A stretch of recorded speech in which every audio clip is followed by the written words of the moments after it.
Welcome back to another video of RW Outdoors. Today we're going to do a motor swap on our pontoon. Now this force motor has treated us pretty well over the years, but it's about time for an upgrade.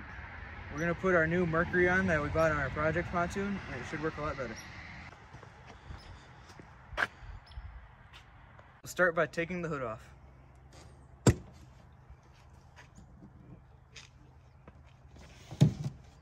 I've already disconnected the battery, and the next step is taking the steering bracket out. Now we're just using a 9/16 wrench.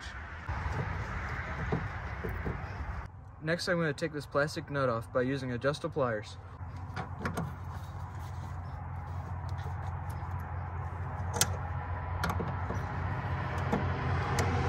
Now I'm going to go over to the other side and loosen this nut with the adjustable wrench.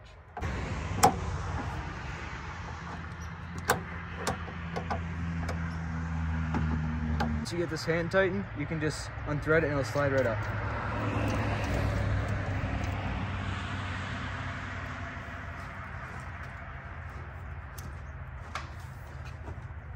The next step is unhooking our controls. Now I got a 10mm wrench here, and I'm going to take this top nut off right here.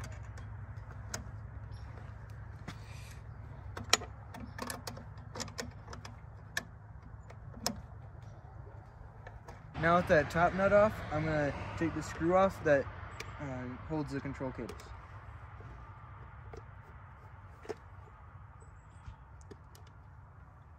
And then now I'm going to release this clamp here and the one down here. I got this front clip off, and now I'm going to take this cap off and maneuver the cables to the front of the housing.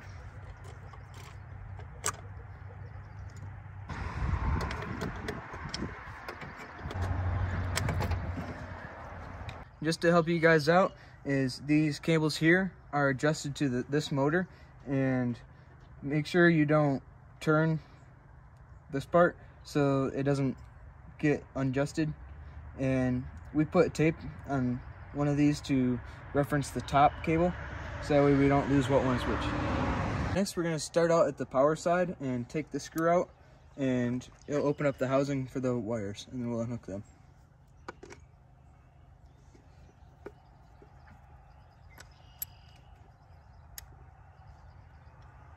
Next, we're going to unhook the ground cable on the engine. It's just a 1/2-inch socket.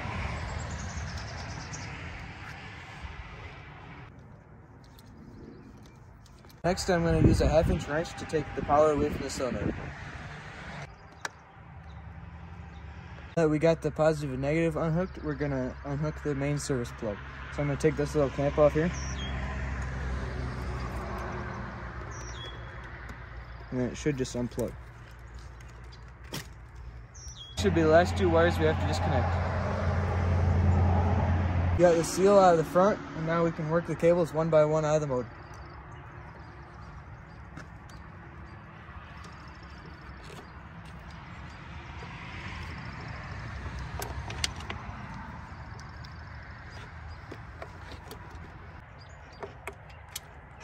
We got everything unhooked from the motor, and now it's time to unbolt it and lift it out of the boat. How to unbolt the motor?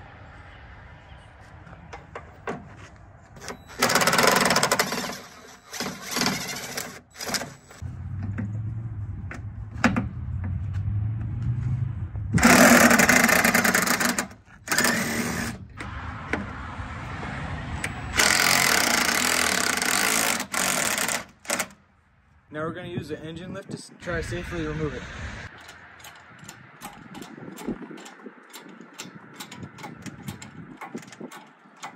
That wasn't too bad. Now we'll get it on an engine stand. Just to be safe, we're going to bolt this onto the engine stand.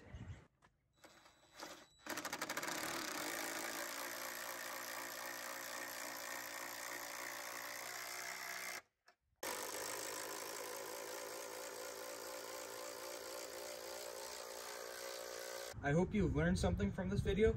It's the same process for any removal of an outboard motor. And thanks for watching, and please like and subscribe.